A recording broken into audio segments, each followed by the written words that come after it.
नमस्कार बंधुगण आज वीडियो रे आमे खरा दिने किपरि निज स्किन रो जत्न नेबे एवं देहर जत्न नेबे से विषय आलोचना करिबा। वीडियो को शेष जाए देखंतु भल लागिले लाइक शेयर और सब्सक्राइब निहाती करदेबे। नंबर 1 खरा दिन रे फ्रिज रो पानी कोल्ड ड्रिंक्स पीबा उचित नुहे। फ्रिज पानी पेट गरम कराई थाए। माठिए रे पानी रखी पीबा स्वास्थ्य पई बहुत भल होई थाए। नंबर 2 बाहर को जिबा समय रे सांगरे छत्ता चषमा एवं पानी नेकी निबा उचित। नंबर 3 खरा दिने अत्यधिक तेल मसला युक्त खाद्य खाइबा उचित होई न थाए। एहाकु निश्चय मानिबा उचित। आउ जदि भी आपण माने खाउछंती ताहाले पानी प्रचुर पियंतु। नंबर 4 खरा दिन रे शारीरिक दुर्बलतार मुक्ति पई गजा मुग गजा बुट सालाड तरभुज इत्यादि खाइबा उचित। नंबर 5 खरा दिन रे दही पणा लेंबू पानी लस्सी फ्रूट जूस इत्यादि पीबा देह पई बहुत स्वास्थ्यकर होई थाए। नंबर 6 खरा रे बाहर को जिबा समय रे सनस्क्रीन लोशन निश्चय लगांतु। यह कले सूर्यंक उत्ताप रे स्किन बेसी खराब हेबो नाही। नंबर 7 खरा दिन रे राति रे सोइबा समय रे त्वचा रे एलोवेरा जेल लगे सोइले त्वचा सुंदर एवं नरम लागे थाए। नंबर 8 शरीर रे घिमिरी हेउतिले चंदन को घिमिरी होइतिबा स्थान रे लगाइले घिमिरी सबु मरि जिबे। 4 ରୁ 5 दिन राति रे लगाई सोइले एहार प्रभाव निहाती आपण माने जानि परिबे।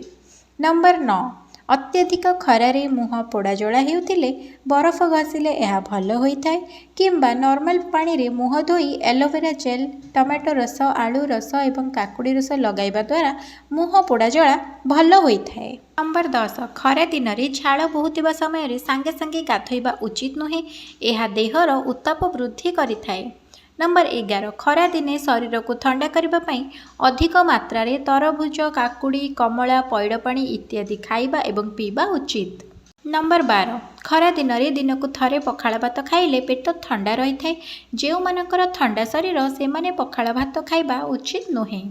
नंबर 13 गरम दिन रे चाहा कॉफी अत्यधिक तेल मसला युक्त खाद्य बासी खाद्य जंक फूड फास्ट फूड इत्यादि खाद्य को जेते कम खाइबे शरीर पई सेते भल। नंबर 14 खरा दिने दही अत्यधिक जलीय अंश थिबा फल एवं पनीपरिबा खाइबा उचित। नंबर 15 खरा दिने झाल हेबा कारण अत्यधिक व्रण होई थाए तो व्रण रे एलोवेरा जेल लगाइले बहुत भल। ता सहित मुल्तानी माटीर फेस पैक लगाइले व्रण पई बहुत भल होई थाए। नंबर 16 सकाळु सकाळु गरम दिन रे लेंबू मिश्री भूसी मिश्री सागु मिश्री पैड़ पानी इत्यादि पीबा द्वारा पेट ठंडा रही थाए। नंबर 17 3 ରୁ 4 लिटर प्रतिदिन पानी पीबा आवश्यक एवं पानी जातीय खाद्य जेते खाइबे खरा दिने शरीर पई सेते भल होई थाए। नंबर 18 मुह जदि खरा रे कला देखा जाउ थाए ताहाले अल्प गोलाप जल रे काकुड़ी रस मिसाई मुह रे 20 मिनिट पर्यंत हल्का हाथ रे मालिश करंतु। ता परे नॉर्मल पानी रे चेहरा को भल भाबे धोई दियंतु। नंबर 19 खरा दिने सूता बा कटन कपड़ा पिंधिले बहुत भल। खरा दिने चिपा पोशाक पिंधिबारु दूरे रहिबा बहुत भल होई थाए। नंबर 20 भोकर 80% खाद्य खाइबा उचित एवं अल्प अल्प करी बारंबार खाइबा उचित। एका थरे अधिक खाद्य खाई 5-6 घंटा उपास रहिबा शरीर पई क्षतिकारक।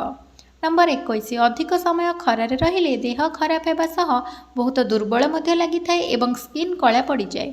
खरा दिने 1 ରୁ 3टा पर्यंत घरु बाहरिबा उचित नुहे। नंबर 22 ग्रीष्म प्रवाह समय रे बा अत्यधिक खरा समय रे मोबाइल फोन को चार्ज रे बसाई फोन व्यवहार करिबा कि गैस चूल्हा पाखापाखि रखी मोबाइल व्यवहार करिबा उचित नुहे। नंबर 23 खरा रे लुगापटा को ओलटाई सुखाइबा उचित जेमिति कि सुखाइबा द्वारा लुगार रंग जल्दी खराब हेबो नाही। वीडियोटी को शेष पर्यंत देखिथिबारु आपण मानको अशेष अशेष धन्यवाद। वीडियोटी किपरि लागिला कमेंट करी जणांतु। आउ हम चैनल को सब्सक्राइब करबा को आदौ भूलंतु नाही। जय जगन्नाथ।